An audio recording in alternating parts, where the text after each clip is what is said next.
as Johnny Cash once sang, I was ripped to shreds, and it scared the hell out of them. So I was not a pretty sight. And when they were loading me on the helicopter, the police officer who was on the scene asked the ambulance attendants, helicopter guys, what do you think of his chances? And they shook their heads and said to him, no hope for this guy. He's a goner.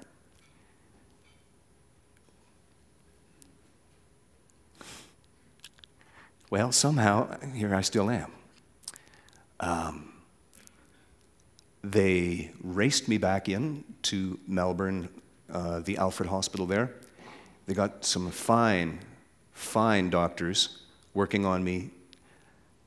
Doctors from 5 or 6 different disciplines all surrounding me at once. Apparently at one point there were something like 25 medical professionals in the room taking their turns at figuring out who was going to go first and what had to be done.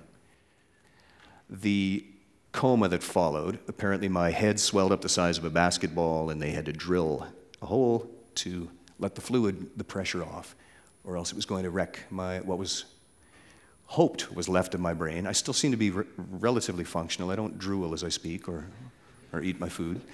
I remember just most things, so that's an advantage. And my hand, this playing hand swelled up to the size of a catcher's glove, a baseball catcher's glove. So they, I don't know how they got rid of that, but it still won't close quite properly. But it took me 2 or 3 months before I could hold a guitar pick.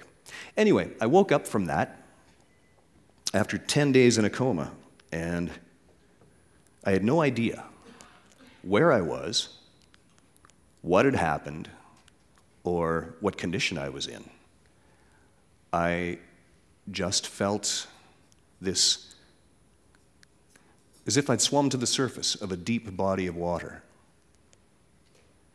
And I'd finally broken the surface and could see the sunlight again, when in fact it was about midnight in an intensive care unit. So once I came to, they felt, okay, we can move him. And there's a song that I wrote for an album called Lucky Dog that kind of tells the story of that moment, and I'd like to play it for you now.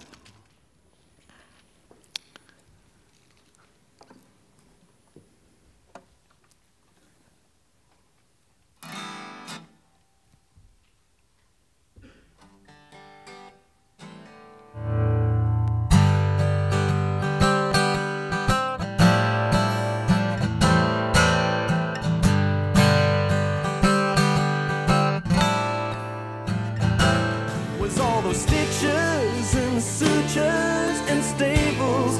This is not the time for your wishes and futures and fables. Now dream on.